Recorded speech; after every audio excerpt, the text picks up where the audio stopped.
This is the Big O Show.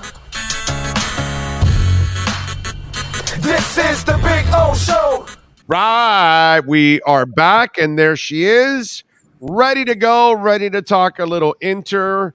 I would imagine, Michelle, good afternoon.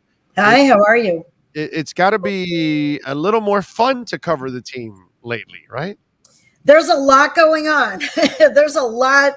There's been a lot to write about, and judging by the number of page views I've gotten, there's really been a lot of interest. Obviously, the Barcelona game was off the charts. There's so much interest in Barca. Just every little thing I wrote about Barca, Lewandowski, people were eating it up. And then as far as Inter Miami, I mean, the addition of Pozuelo is a big deal. He was the MVP of the league 2 years ago. This is a DP, an actual legitimate DP. And just watching him so far in 2 games, he's legit. I mean, he is a playmaker. He's a guy who can link the midfield to the forwards, and he has really good field vision. You can just see that he's another level. And this is not anything against Bryce Duke or Mota. They're both good and they're active and whatever, but Pozuelo is another notch up. And I think going forward for the second half of the season, they need to score goals, and I think he is going to help them be productive. I think Bryce actually will help Pozuelo, actually. That's what I think. That's actually good for Bryce to have a guy like Pozuelo in there, because I think he's going to be able to finish some of the. I know Higuain has actually finished some here in the last couple of weeks. He has. He's motivated ever since Pozuelo got there. You know how these guys are, Orlando. Right. You've covered sports a long time. When another, Gonzalo was still the only DP, even though he wasn't starting, whatever, but he was still the DP. He was the only one making in the millions on the team. This guy comes along. Gonzalo is the 3rd ranked player, highest ranked player, and Pozuelo is the number 4 highest player in all of MLS, $4.9 million a year. So for Gonzalo, I definitely saw, he stepped it up as soon as Pozuelo got there, and he knows there's a guy there who played in the Spanish league who's making almost $5 million. He wants to show himself that he's still Gonzalo Higuain. And so, and also he's falling down farther in the pecking order by adding Pozuelo, so he better turn it up if he wants to ever get off the bench too. Yeah. And, he got lucky a little bit. It's a little bit of a concern. Campana got injured in the first half of that game the other night. And so he's like in a stretchy brace today. Phil basically said it's a slight injury and he really wants him to jog it out. And Phil is like, I'm old fashioned. When I was a player, my managers used to say, just tape it up and go play. The players today, Phil has made many mentions this season so far about the fact the modern day player, he makes a lot of commentaries about the modern day player. He sounds old and grumpy like me sometimes, where Phil says that the players today, there's so much talk about sports science and ice baths and recovery days and massages. And he seems to imply over the whole season that there are some guys that in the old days, they would just go out and play through minor injuries and play through stretches where there's 4 games in 8 days. And now, the players are much more taking care of their bodies and load production or whatever you call it. The coach conveniently leaves out that during those days, back in the day, a lot of you shortened your careers because you played through injuries and created other problems and more itises in your body, tendonitis, arthritis, all the itises started developing, and then you wonder why you were out of the game. And some of these other guys have an opportunity to stay on the field, on the pitch, on the ice because they're taking care of their bodies. I mean, yeah, they definitely are. I mean, he grew up in an era where they were drinking beer and smoking cigarettes all the way up to training camp. Yeah. And, It's a different time. It's a different time. So Campana, Campana has some kind of ligament issue in his right knee that he got in the Charlotte game. And then Gonzalo came in the second half, obviously, and he scored. But Campana is questionable. I would say questionable to doubtful for the game Saturday. So Gonzalo may get the start on Saturday at New York City. one of the things to talk about heading into New York City is that not only are they, one of the top teams, top two in the conference and in the league, but they play at Yankee Stadium on a very small field that's on a baseball field. It's very narrow and short, and so Miami likes to play wide a lot. They've had to change yesterday or today, I guess. They practiced today on a much tighter, much more narrow pitch today, and they're trying to train for a little bit different style than how they've been playing because there isn't going to be much width. That field, Phil Neville today basically called it a U12 field. He said if you listen to people around the league, they're kind of pissed. They hate it. That the MLS settled. They settled for that, and they're playing on dirt. They're literally, the mound is still there. They hate it. The sight lines are bad, and for the players, they're playing on a baseball field, and it's very, very narrow. So it's not really a legitimate MLS, regulation field. So that's something that's going to be a bit of a challenge, and that's something that's kind of an X factor for them. Is they're used to that. That's what they play on all the time. All the other teams that go there have to adapt to it. But anyway, they're at a point in the season now where, they're in 9th place. If they get to 7th, they make the playoffs. And the thing is, in this league, there's so much parity in this league that, there's not much difference in this. A lot of the leagues in Europe, there are like 3 amazing teams at the top. And then there's a big drop off. Here, there's not much of a drop off. There's a couple of teams, Philly and New York City, that are a little bit, have a gap at the top, a little, not a huge gap. And then there are like 7 teams that with 2 or 3 wins in a row could immediately be ranked number 5 or 6. So, they're right there with everybody else. I'm not going to say they're going to make it. I'm not going to say they're out because there's 14 games left and they're number 9 and they just have to climb 2 spots and there's a ton of time left. Ton of time. And adding Pozuelo, I think, is enormous. If he gets in a groove, that's been their problem is scoring is offense. Yes. And listen, if you get Campana back healthy, now Campana has another guy to take pressure off of him because they're going to worry more about him, which will make Campana better. Lassiter, he's going to make everyone better. Yeah, Lassiter's been injured too. Lassiter is not going to be ready for Saturday either. They've been missing Lassiter. They've been missing Lassiter on the left side. He provides speed. He's somebody that defenders always have to be aware of. And without him in there, they're definitely missing him. Mm-hmm. He's not going to be able to play this next game. Campana, like I said, is, maybe 50-50.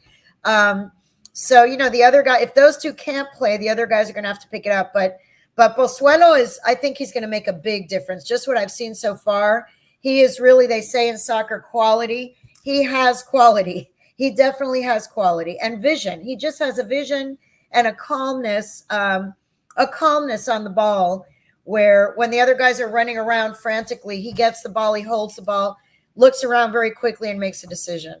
By the way, I'm laughing a little bit or smiling a little bit because I kind of felt bad on Saturday when I'm watching on Tuesday night. I'm sorry, when I'm watching that game. Oh. And poor Nick Marsman. Oh God, yeah. Welcome back. He lost his job. He Yes. can't get it back because Calendar's kicking freaking ass. He looks so good, and he's really the future. Yeah. He's younger. And so it was a nice find by Chris Henderson. And that poor guy has to come back to face Barcelona. And oh my God. And the defense in the back end wasn't great either. I felt so bad for him. It was tough. It was like, hey, welcome back, Nick. Here's Barcelona. Here are, every player on that team, I believe, makes more than the entire payroll of Inter Miami. So people who are saying whatever, that Miami didn't belong on the field, you cannot compare. Even in the second half, Miami brought in 7 subs. Harvey Neville got in there and Ryan Saylor, all these guys. And then on the, Noah Allen, 18-year-old American. And then on the other side, their entire second 11 would all be DPs in this league. They are all making millions and millions of dollars. You're talking about, 22 of the best players in the world going up against Inter Miami. I mean, that's going to be tough. That's going to be tough. Yeah, I mean, that's one of my favorite teams, Barcelona. They were so fun to Me- watch. me- Those me- goals, yeah. If you just watch the replay, they put out a little tweet with the 6 goals. And I mean, every one is just clinical. It's just beautiful, really. Yeah, they maybe had a chance to entertain somewhat and be in the game if they would have played my other team, which is sorry, and that's the Arsenal. Because Okay. we don't win shit in anything in the Arsenal. It is what it is. So I live with Inter, I live with Arsenal, and I live with Barcelona. Those are my Well, clubs. Barcelona looks really good. And by the way, Yeah, Lewandowski wasn't even playing. I know. So I know. picture that team with a guy who scored 350 goals in 340 games, or more than 1 goal per game. The guy has scored for 8 years running. So It's a stud. that's scary. That is some scary, scary talent on that team. All It right, was so fun. It was a great atmosphere, by the way. For anybody there, it was packed, 19,100 people. And it was just such a wonderful, wonderful atmosphere for the fans. The parking was a disaster, I heard, because my husband was one of the people in that line. But I got 2 earfuls about that. But they've never fixed the parking issue there, man. the They've never. parking is a problem. The parking Yeah, is a problem. But once they're in the stadium, from what I heard from all the fans I right, spoke to, the in-stadium experience is wonderful. right. They need to work on the parking. Well, the problem is that's not a permanent home. Right. So why would you work on parking when that's never going to be a normal problem?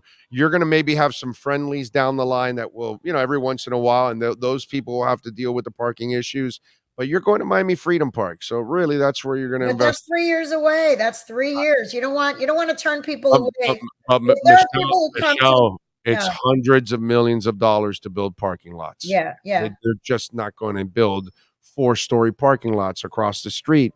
They're just not going to do that. It Right. just No, I'm not saying that. I'm saying that man has spent enough money no, just I'm not to build even this saying right. stadium for fun. I'm not Just to saying to build. build parking lots. I'm saying to have some people for the communication and organization of the current parking system could be improved. Let me put it that without Right. laying down any concrete, without doing any construction, there need to be better signage for people Right. that are getting off on Commercial Cypress Creek. People who are going for the stadium for the first time had no earthly idea where Right. to go or what lane to be in. There were no police officers directing traffic on Cypress Creek. It was bad. That's on Inter. They've got to hire those people. Yeah. And knowing a game like Tuesday, Yeah. you had the revenue. You had the revenue coming in. So that's where they dropped the ball. All right, before I let you go, I got to find out about this. So by adding Pozuelo, now they have 3 DPs, right? Because one of them is on loan, correct? Yes. Carranza is on loan. So at the end of this year, are they free from No, the their one that's on loan, that counts for Carranza? them is Pizarro. Pizarro? I'm Yeah, sorry. Carranza, they already sold the rights to Philadelphia. Right. So Pizarro. So at the end of this year, are they free from Pizarro? I know they're free from Higuain at the end of this year. Are they also free from Pizarro? And then part B of that is the fines and the limits in their salary is that there's one more year left There of is that, one more right? year. There's one more year of that. And no, they are not free.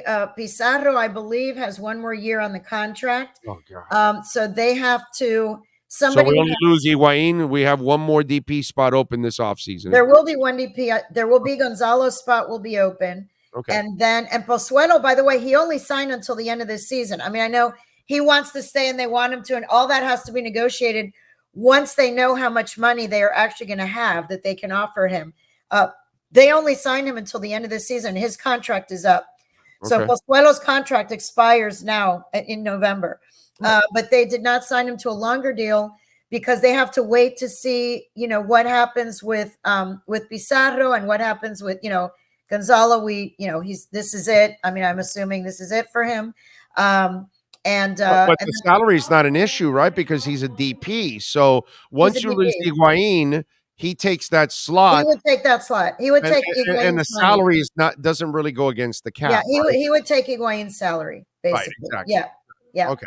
All right. So that I get the feeling that they traded for him or signed him because they want to keep him long Yes. term.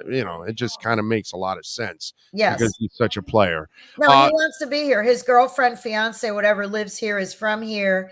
He loves Miami. I mean, he wanted to come here. This was his first choice. When Toronto was making some moves up there for Bob Bradley, this is the first place that he said, he basically wanted to come here. So he wants to be here. All right, that's good stuff. All right, and we'll see. We'll see if the other DP spot, do they hold it up until next summer, so Messi then finishes his season? Oh God, I'm not even. Who knows about Messi? I know everybody wants to talk about Messi. I don't know. I mean, they've talked to him the way that Jorge Mas and David Beckham. They talk to a lot of people. Whether that actually comes to fruition, that's another story. Well, I'll tell you this: if you're covering the offseason and they don't sign a DP and they go into the season with only Pozuelo and obviously the Mexican Pizarro playing somewhere else or whatever, then that tells me they are waiting for the That summer. They would save the spot. Yeah. They would save the spot. You know what I mean? So yeah. that might be a precursor because Moss wants to win so badly. He does. That if he knows he's getting Messi, then he won't spend. But there's no way that guy's going to allow a DP spot to be empty going into a season. There's no freaking way. That guy goes crazy with every loss. He hates losing. Yes. He wants to win badly. So I think we will get a little sense of that this offseason, that if they don't sign a DP, something finally really Something's is going to be up. Yeah. Yeah, because it's always been a BS story every single time it's been out there. Nothing comes from it. But I mean, if something's going to happen, it'll be next summer when his season is done. Yeah, it'll be 23 for sure. Yeah. All right. Follow her on Twitter at Kauf Sports. Catch her work there at the Miami Herald. The boys take on New York City FC this Saturday, and she'll be covering it as always. Michelle, thank you. Appreciate you as always. Oh, by the way, we should have a pretty good basketball season, right? Yes, basketball is going to be good. Let's talk about that next time for sure. Absolutely. Yeah, they've got some really good recruits in. Yeah, I'm transferred. Yeah, man. I'm looking forward to that. It's going to be cool. All right, Michelle, thank you as always. Enjoy the weekend. Right. Take care. You too. Bye-bye. You got it. There you go. The great Michelle Kaufman talking a little Inter Miami. All right, let's